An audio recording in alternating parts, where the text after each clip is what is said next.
बिस्मिल्लाहिर्रहमानिर्रहीम। अस्सलाम वालेकुम। आज की इस वीडियो में हम 10th फिज़िक्स न्यूमेरिकल लेकर आपकी खिदमत में हाज़िर हुए हैं।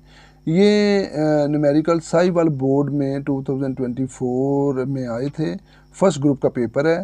तो क्वेश्चन नंबर 5 में बी पार्ट के तौर पर जो न्यूमेरिकल आया था वो कुछ यूँ था। A point charge of +2 coulomb is transferred from a point at potential 100 volt to point of potential 50 volt.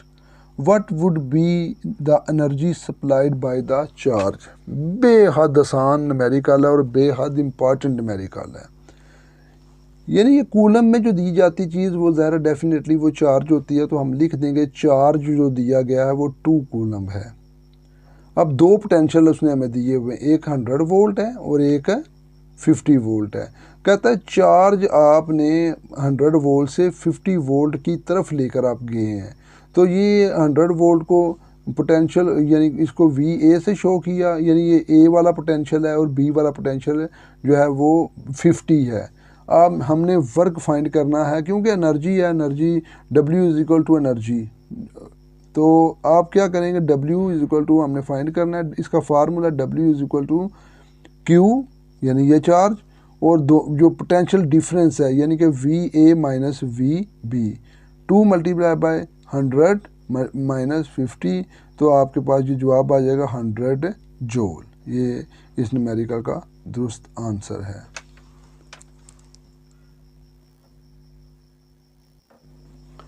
Next numerical जो क्वेश्चन नंबर 6 में बी पार्ट के तौर पर आया है, बहुत ही इंपॉर्टेंट न्यूमेरिकल है। वैसे भी मेरा गैस है ये न्यूमेरिकल आमतौर पर जो है लास्ट चैप्टर से जो है वो लाजमी पेपर में आता है, तो बहुत कम चांस होते हैं कि वहाँ से न्यूमेरिकल ना आए। तो जो लास्ट चैप्टर है उसके न्यूमेरिकल लाजमी तौर पर तैयार करें। न्यूमेरिकल है cobalt 60 is radio active element with half life of 5.25 years.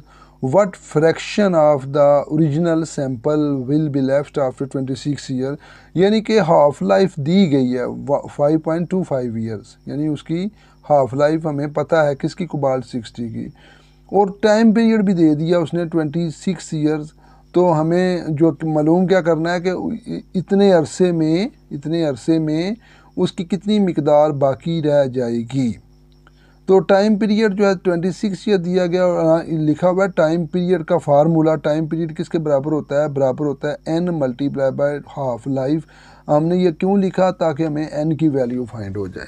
तो टाइम पीरियड की जगह पे 26 लिखें, n आपने फाइंड करना है, हाफ लाइफ 5.25 है, इसके साथ मल्टीप्लाई हो रही है तो उधर जाके डिवाइड हो जाएगी।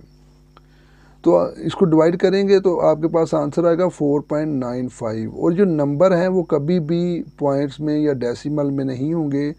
ये नंबर जो है वो एक प्रॉपर नंबर होगा, यानी 1 2 3 4 5 6 ये पॉइंट में नहीं होगा। इसलिए हम 4.9 का करीब तरीन जो नंबर है वो 5 है, वो हम लिखेंगे, यानी 4.95 is equal to 5।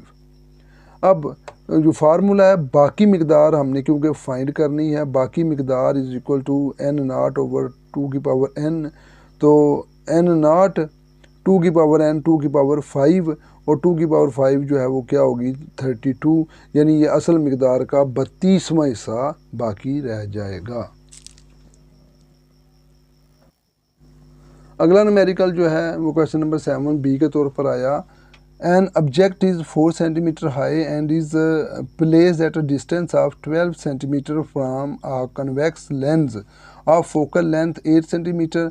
Calculate the position and size of the image. Height of image हमें दी है 4 cm और इसका डिस्टेंस जो है वो दिया गया है 12 सेंटीमीटर और फोकल लेंथ दी गई है 8 सेंटीमीटर। बेहद आसान न्यूमेरिकल है। फार्मूला लगाएं 1/f is equal to 1/p plus 1/q। 1/f का मतलब 1/8, 1/p 1/12 और 1/q, ये वो जाके माइनस कर देंगे। तो ये तो सिंपल इसका आपने एलसीएम लेना है 24, तो 8 324 313 माइनस यानी 1/24 आ जाएगा। इसको जब आप पूरे को सॉल्व करेंगे तो 24 सेंटीमीटर आपके पास ये Q की वैल्यू आ जाएगी। Q की वैल्यू जो है वो आप कह सकते हैं कि पोजीशन जो है वो कितने दूर है, वो यानी जिस तरह ये यानी इमेज डिस्टेंस जो है आप कह सकते हैं इसको, ये इमेज डिस्टेंस आ गया आपके पास। उसके बाद उसमें वो कह रहा है कि साइज़ ऑफ इमेज कितनी है। तो हाइट, साइज़ ऑफ इमेज को हाइट ऑफ इमेज भी कहते हैं। HI/HO is equal to Q और P। HI की वैल्यू फाइंड करनी है और HO की वैल्यू हाइट ऑफ इमेज 4 है, और height of object height of object 4 है, इज इक्वल टू 24/12। इसको हल कर देंगे तो हाइट ऑफ इमेज 8 सेंटीमीटर आ जाएगी। आज के लिए इतना ही। इंशाअल्लाह ताला नेक्स्ट वीडियो में अगले किसी बोर्ड के न्यूमेरिकल लेकर आपकी खिदमत में हाज़िर होंगे। खुश रहें, दुआओं में याद रखिएगा। इजाज़त दें, अल्लाह हाफ़िज़।